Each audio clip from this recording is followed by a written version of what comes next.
Welcome to A Change of Heart podcast. I'm your host, Angel Walston. And in this space, we navigate life together. We ask the hard questions like, what is the truth you haven't told? But most importantly, we grow together. And sometimes that leads to a change of heart.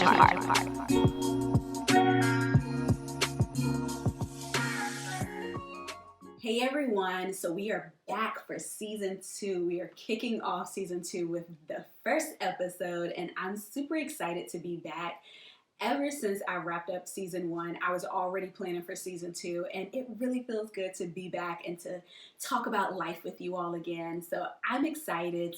Do me a favor, make sure that you share this episode. Share it with your girlfriend, share it with someone who you feel like could benefit from it, because listen, today we are talking about how are you investing in yourself in 2021. Okay, but before we jump into that, you all know that we do a question of the day every single episode. That's my favorite part. And today's question of the day is, what promise do you want to keep to yourself this year? And as I was thinking about that, I realized that the biggest promise I want to keep to myself is simply being intentional. And it's to be intentional to complete the goals that I set out. And there are like 3 things that come to mind. One is with my fitness goals. I want to make sure that I stay on top of that. The second thing is just being intentional about building relationships and connecting with people, partnering with people. And then lastly, being intentional about just growing as a person, growing spiritually, growing mentally.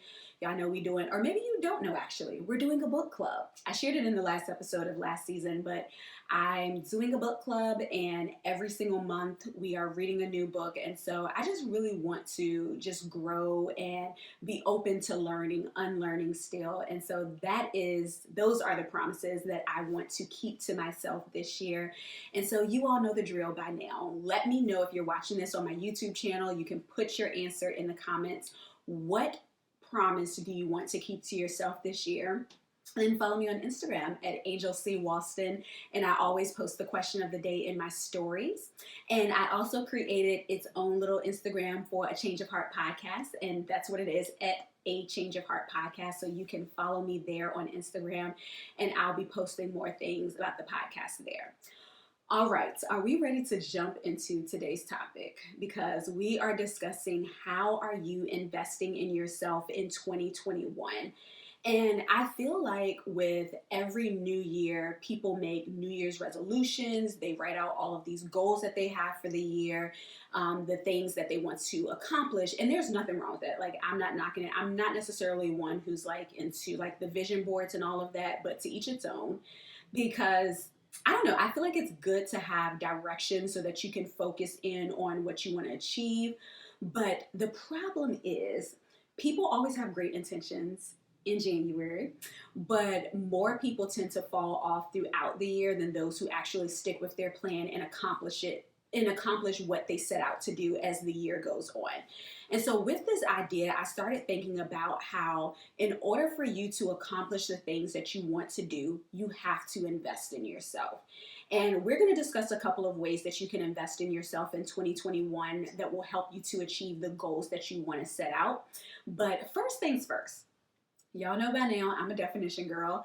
So I was looking up what the definition of invest means, and it means to use, give, or devote as for a purpose or to achieve something. And so in thinking about this definition and this idea of investing in yourself, I want you to think about, what are you going to use, give, or devote for the purpose of achieving what you want this year? So think about whatever goals, whatever plans you had for yourself when you started 2021. What are the things that you're going to do, that you are going to use, that you're going to give or devote for the purpose of achieving those things that you said you wanted to do?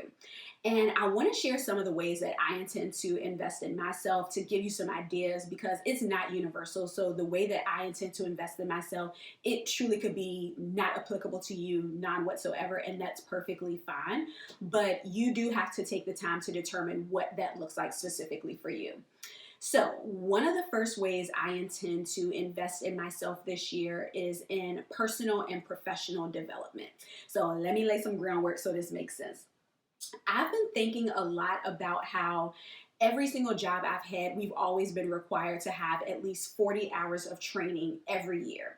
And if there's a cost for the training, the job will pay for it. They'll cover, like, if you got to go out of town for it, they will cover for you to stay in a hotel. They may even give you like a company car. They will cover whatever the cost is for the conference, all of that jazz, right? So they will do all of that because they want us to be on top of the latest trends, the latest research, whatever is like the most updated information. So at most jobs, you have some form of requirement when it comes to training for your personal development. And I was thinking about how much time do we give to completing training, webinars, attending conferences, pre-COVID, of course, getting certification, doing all of this stuff for jobs that we don't really like or we're not really invested in. And maybe you love your job. Like, I don't want to act like everybody don't like their job, but maybe you love your job. I am not attempting to minimize that by any means, and I'm not pushing entrepreneurship by any means. I simply bring this up because for those of you who are not fully invested in our jobs, may not view it as a career or something long term, for the thing that you want to do, the thing that fulfills you, the thing that fuels your passion, the thing that you are excited about, that lights a fire on the inside of you. Are you investing in that? And that was a question I had to ask myself. So just follow me here. If your job requires 40 training hours per year of professional development as an investment, okay? What training have you invested in for your personal and professional development for the things that you actually want to do? And this is such a perfect time to really invest in yourself in this way, because with COVID, pretty much all the events are virtual nowadays, and most of the time the hang up for people is that it's expensive to have to travel if you have to pay for it yourself. So it's expensive to get a flight if it's far enough that you don't really want to drive the distance. But flights, hotels, the cost of the conference, gas, it adds up, and I get that.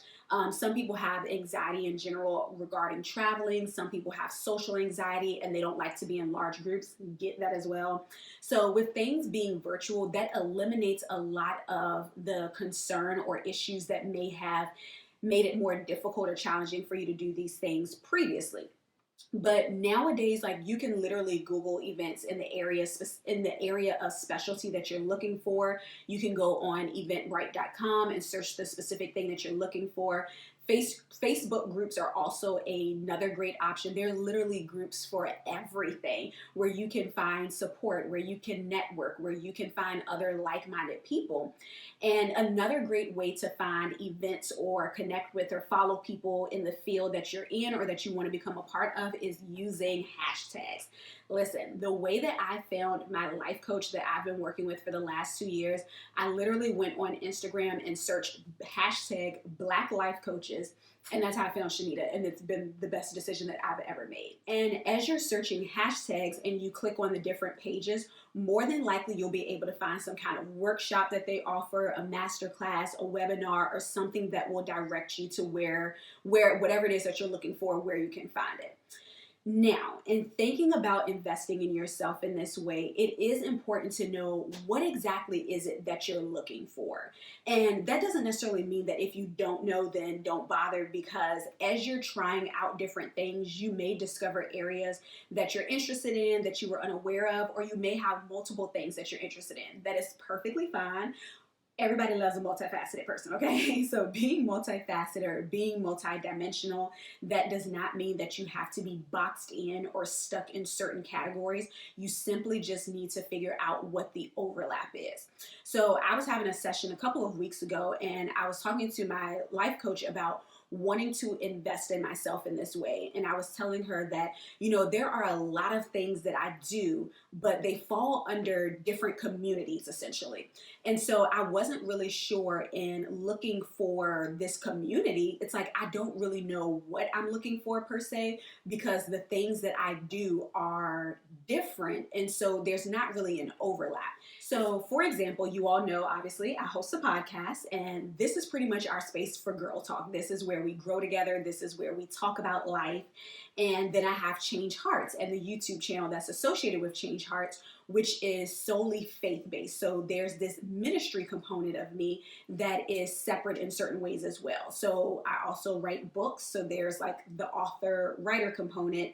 And then something that a lot of you probably don't know. I feel like this sounds like a flex, and that is not meant, that's not my intention on whatsoever.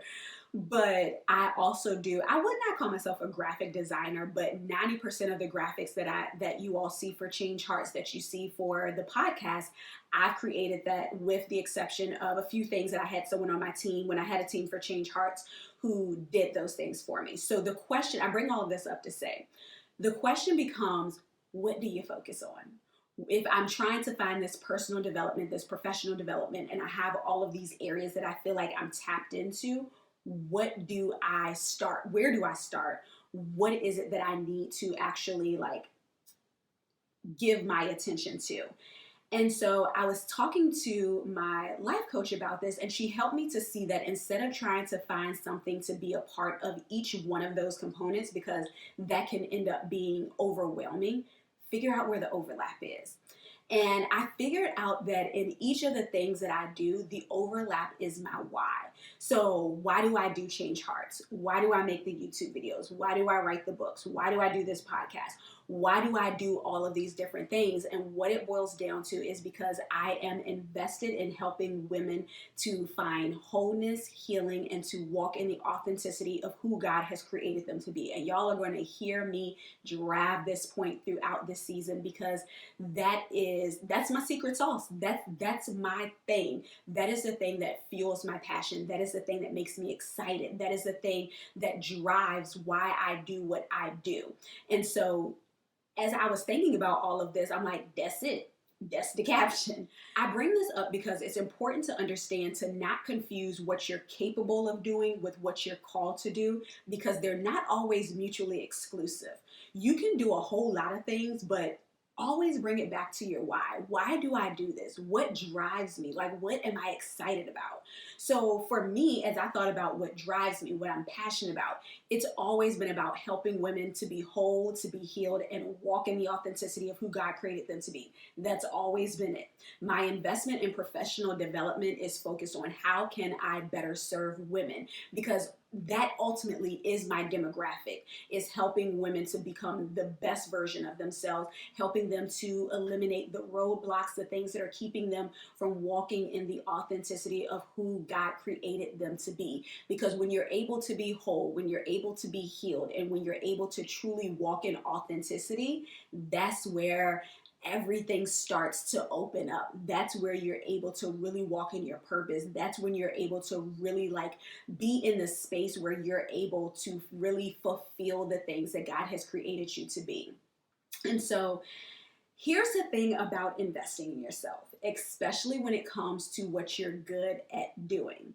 You have to be willing and able to acknowledge when you've gotten yourself as far as you can take yourself. Follow me. I realized this year, well, I would say last year per se, that I have hit a ceiling on getting myself as far as I can take myself. And I have the choice to stay at where I am now. I consider myself successful. I am doing the things that I've wanted to do. I love what I do. And I'm at a place where I would say that I'm content, but there's also this feeling of, I know that there's more. And I know that I could stay where I am and not grow beyond this point and still feel successful and still be pleased, for lack of better words, with the work and the content that I have created thus far. I can try to convince myself that I can continue to try to get myself to where I want to be on my own.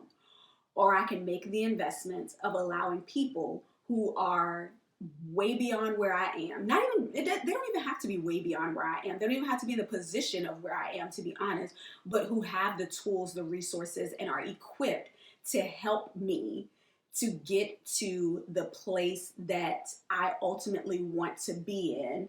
Not even just to get me to the place that I ultimately want to be in, but to get me to the place where I'm able to really help the women who I serve at a capacity that is bigger than even what I recognize.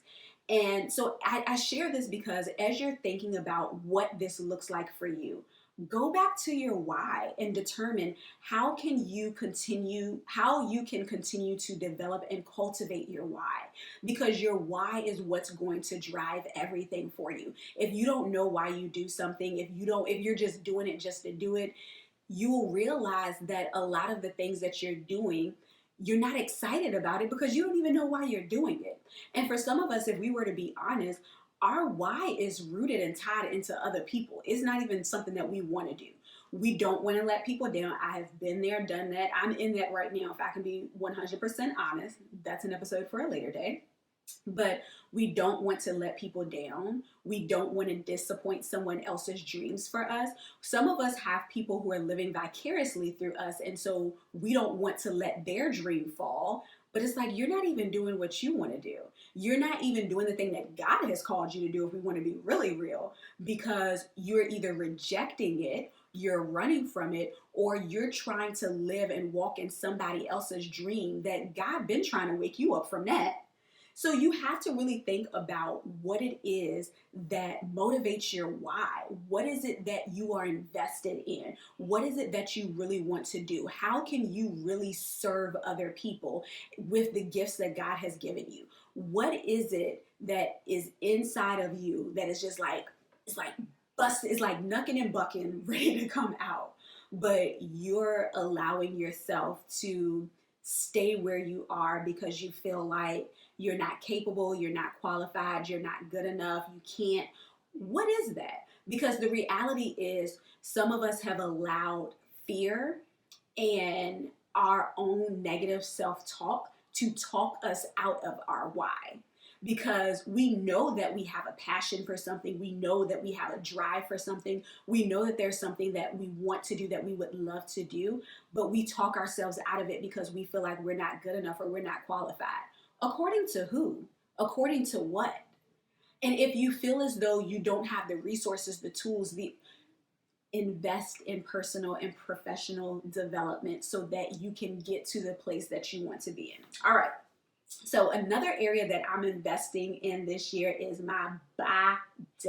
Okay. I don't know why I said it like that, but I said last season that I signed up for a virtual workout called Camp Gladiator, and I got a coach, nutritionist, all in this deal. And I am proud to say that your girl has been consistently working out since the first week of December, and it is paying off, okay?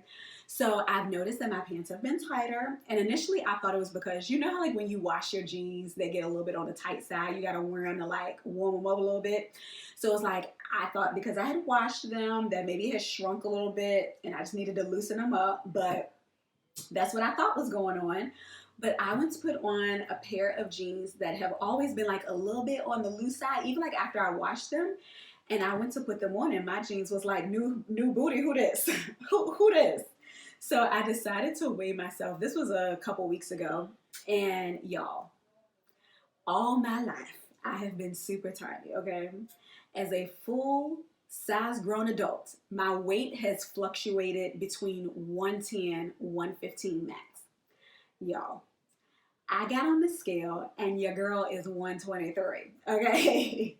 When I tell you I was ecstatic to see that, because I've never in my life grazed 120. I've never even seen the 120s on a scale, yet alone exceeded it. So I'm low-key disappointed only because I really can't fit any of my jeans right now. Like every single pair of pants that I've been wearing to work, they're unbuttoned. So I just have to make sure my shirts are long enough to cover it because we're not about to do that.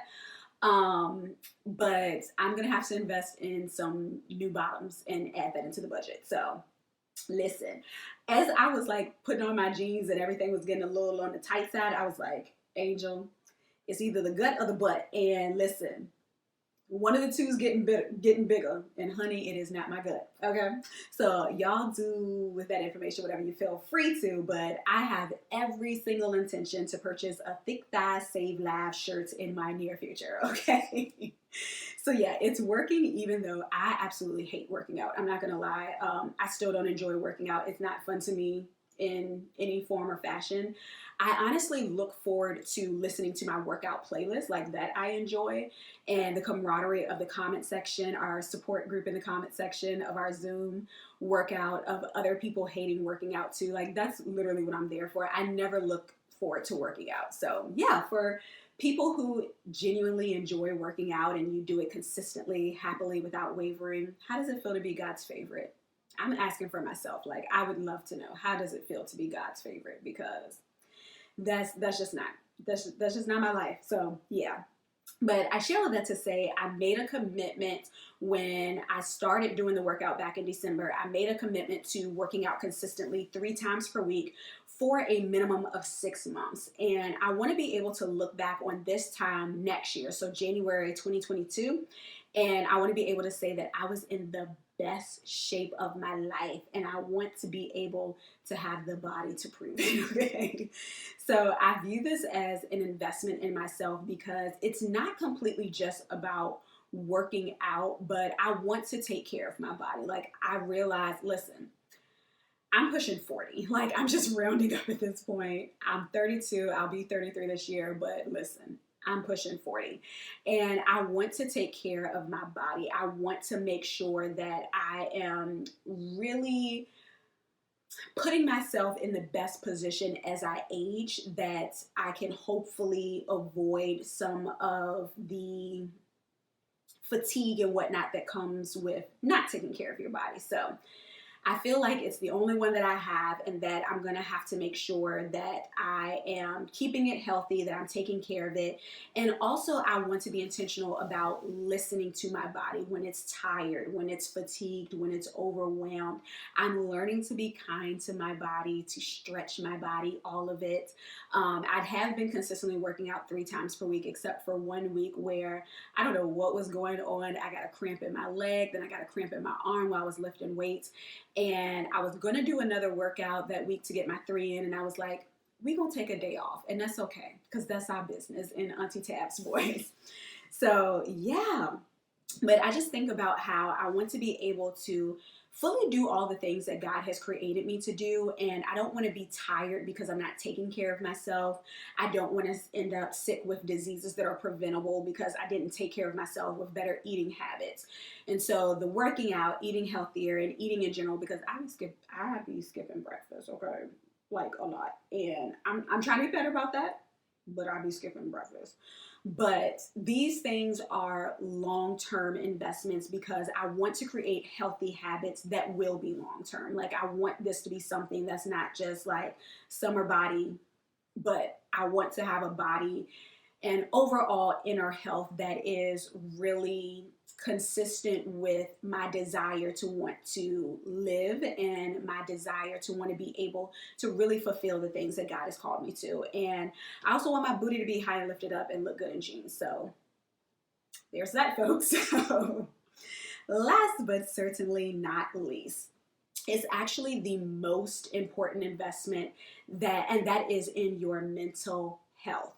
One of probably the biggest change of hearts that I've had in the decade plus of being a believer was unlearning the idea that going to therapy was like a betrayal of my faith. And if you read my first book, Changed Heart, I talked about that towards the end of the book, where when I was having some issues, just struggling with like anxiety, depression, all of that, I really struggled with the idea of getting a therapist at that time because I felt like, oh, I just need to pray about it. And listen, if you don't do anything else, go to therapy this year. Please and thank you. Go to therapy this year. I know it's been said way too many times, but we truly are living in unprecedented times still. And to say it's been a lot to process would be an understatement. And one of the best investments you can make this year is really allowing yourself to start and go through the process of healing. And I think a lot of people avoid therapy because of fear of being labeled, the stigma associated with it. Although I do believe the stigma is not as bad as it has been in years past. But what you have to understand is that your healing is your responsibility. You are not responsible for the things that people have done to you, the way they've treated you, the things that have happened to you. but you are ultimately responsible for your healing. And when we think about our mental health, it influences us in so many other areas within our lives. And some of it we don't even recognize because we don't have language for it. And so we're just going around broken, wounded, and we are not really allowing ourselves to process what led us to be broken, wounded, hurt, all of those things, because we just keep on going and we develop this mentality of, I'm never going to allow anybody to hurt me ever again. And we carry all of this weight around that we should not be carrying, that we do not have to. Going to therapy can help you to have language for what it is that you need to process, and it can help you to improve and or change that language if necessary. And so for a book club that I'm doing for the month of January, we read a book called Love Me, Don't Leave Me, Overcoming Fear of Abandonment and Building Lasting Loving Relationships with Michelle Skeen. And she talks a lot about how our core beliefs influences our behaviors and responses while also impacting our relationship with others. And for some of you, you can't quite get to your next, not because you don't have the knowledge, the ability, the how to, but because you have unresolved issues that would hinder you from excelling and succeeding in your next level. And God is not going to set you up for the okie doke. He is not going to send you somewhere to bleed on people and potentially damage or hurt people because you haven't addressed how your unhealed wounds are triggered. That's heavy. Take a deep breath. We're going to be all right. But that's the reality. There are a lot of us who want to do amazing things this year, and I don't want any of you to be the reason why it can't go forward. So make sure that you take the time to really get healed this year. Take the time to deal with the things that you have not processed. Some of us still need to grieve. Like some of us truly need to grieve people. We need to grieve the loss of relationships. We need to grieve the loss of people who have physically left, like death. We need to grieve, heck, some of us need to grieve 2020 if we're being honest. What we weren't able to do, we need to go through that process and really allow ourselves to heal and to get all of that out. And let me give this disclaimer. There's no expectation for any of us to be perfect by any means. Like nobody, perfection is also a scam. But there is a freedom in healing from who and what hurt you. And there's freedom in acknowledging where you were wrong and where you didn't get it right. There's freedom in being self-aware enough to recognize that what you've been doing is simply not working, and allowing someone to assist you in trying something that just might work. And so I cannot stress enough the importance of seeking professional help. Ain't nothing wrong with it. I've always been very vocal about the fact that I have a life coach. She is also a therapist. And I am very big about people taking care of their mental health, making sure that they are in a position. Because here's the thing. We can set out all of these goals, we can do all of these things, and guess what? You can accomplish them. Every single thing that you want to do in 2021, you can check it off your to-do list, you can make it happen, but if your mental health and your well-being is not in the right place, you still unhappy. It literally could mean nothing to you. You would still feel unsatisfied and unfulfilled because you have other things that are dealing with you, but that you are simply choosing not to deal with. So I really do just want to encourage you to, as you're thinking about ways that you can invest in yourself in 2021, as you're thinking about the things that you want to do, make you a priority as well. Make your mental health and your well-being a priority as well, because that is going to be instrumental in the process of what it is that you want to achieve and how well you're able to achieve that throughout this year. So I hope this has helped you to think about how you can invest in yourself this year as you're planning out your to-do list and creating goals. And like I said earlier, these are not by any means the only ways that you can invest in yourself. This is not the only way that I intend to invest in myself in this year. This is a short list, and you have to determine what that looks like for you. But take the time to discover that, and take the time to be intentional and strategic with how you show up, not just for others this year, but how you show up for yourself.